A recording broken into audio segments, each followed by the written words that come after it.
Imagine a young, ambitious politician who dreamed of making the USSR a dream country, but became the man many attribute its collapse to.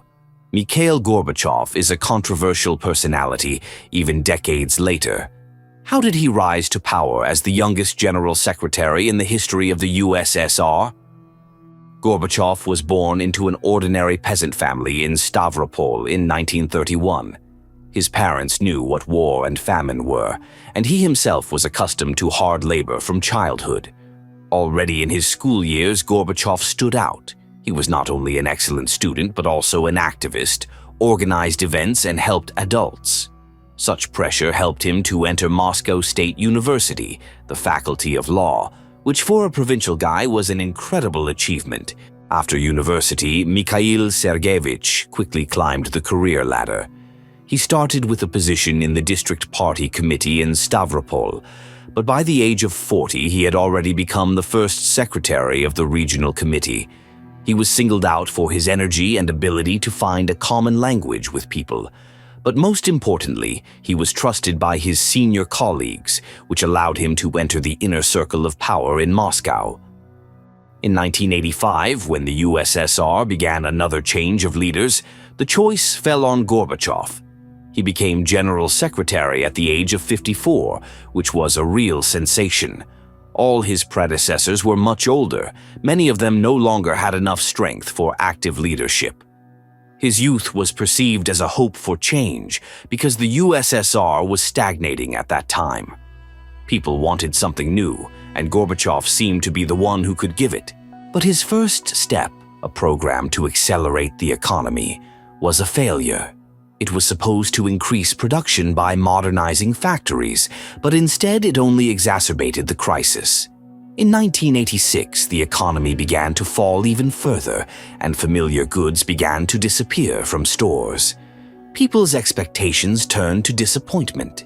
How did a man with such a start manage to not only keep his seat, but also to pursue radical reforms?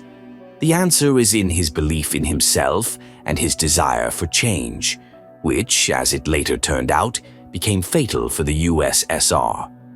Below, we will tell you how Gorbachev turned international relations upside down and why his steps did not save the country, but only accelerated its collapse. A country where for decades everyone kept silent about problems, afraid to even whisper about power.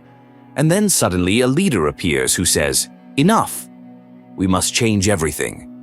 This is how Mikhail Gorbachev launched his famous perestroika. But what seemed like the beginning of a new era turned out to be a huge upheaval.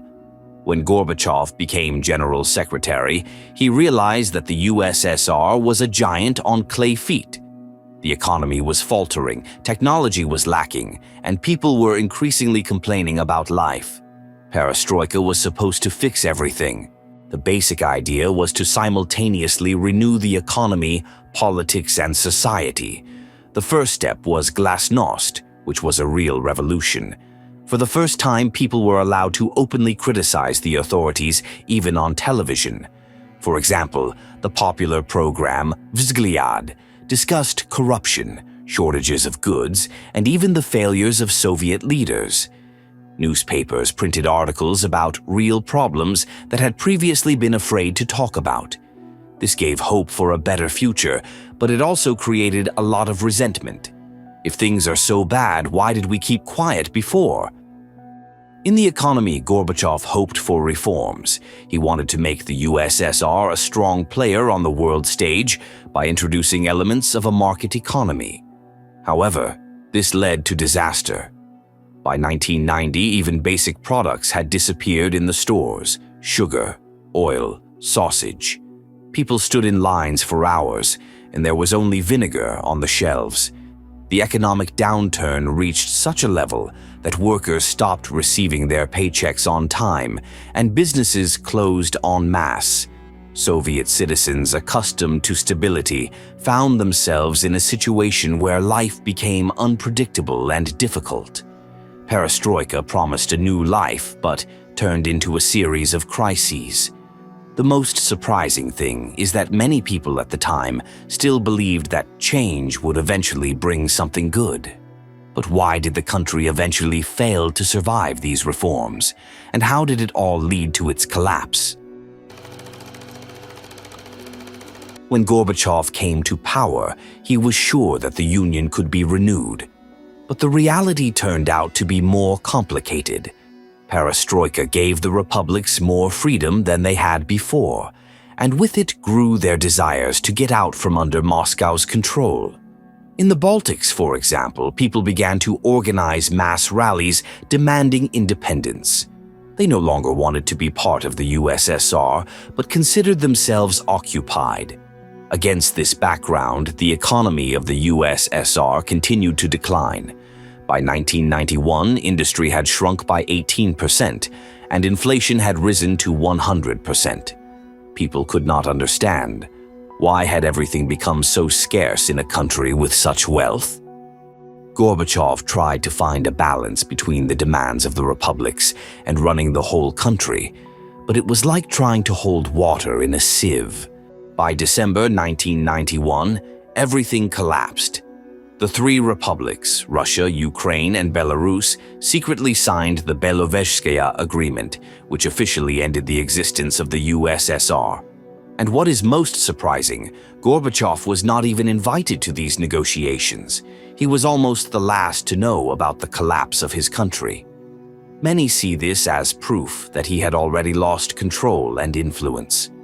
Until the very end, Gorbachev believed that the Union could be saved. He offered to create a renewed federation, but no one listened to him. Why not? Because most of the republics already wanted independence, and the leaders in Moscow did not see him as a strong leader. With the collapse of the USSR, a new era began. Gorbachev left office on December 25, 1991, resigning as the last president of the USSR.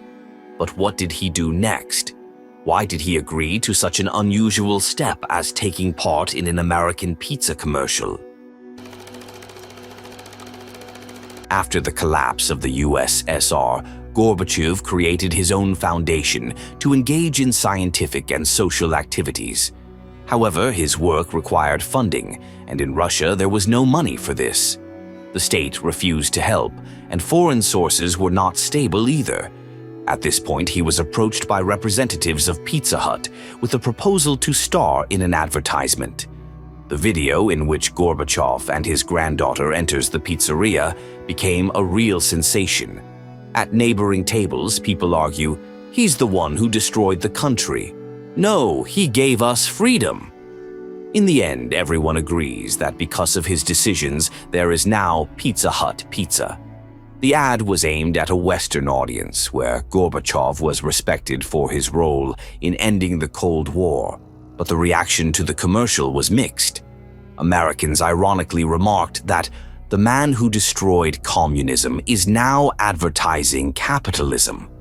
In Russia, however, many saw this move as a humiliation. How could the former leader of a huge power stoop to this?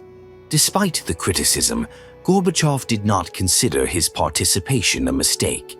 He received a considerable sum for the filming, according to various sources, from $1 to $3 million, and used it to develop his foundation. It was a way for him to continue the work he considered important. No matter how people feel about this move, there is no denying that Gorbachev was a man who always went his own way. But why did his image abroad become a symbol of freedom, while in Russia it became an object of ridicule and criticism? In 1990, Gorbachev won the Nobel Peace Prize. The West admired his efforts to end the Cold War. He became a symbol of freedom, the man who opened borders, destroyed the Berlin Wall, and allowed millions of people to see the world beyond the Iron Curtain. He was welcomed at the best universities, given awards, and invited to world-class meetings. But in Russia, he is treated very differently. Gorbachev has always been one of the country's most unpopular leaders. Even in his best years, his rating did not rise above 10%. For many, he became a symbol of the collapse of the USSR and all the troubles that followed. In the 90s, millions of people lost their jobs, savings, and confidence in the future. Although many problems started before him, it is Gorbachev who is blamed for failing to solve them. On the other hand, his reforms gave millions of people freedom of speech and the opportunity to build a new life. Gorbachev believed that the renewal of the country would benefit everyone, but the reality turned out to be much more complicated. Can he be considered a hero or a traitor? The answer depends on how you look at history. But despite the criticism, Gorbachev remained true to his ideas to the end of his life. He believed that freedom and openness were the main things he had achieved.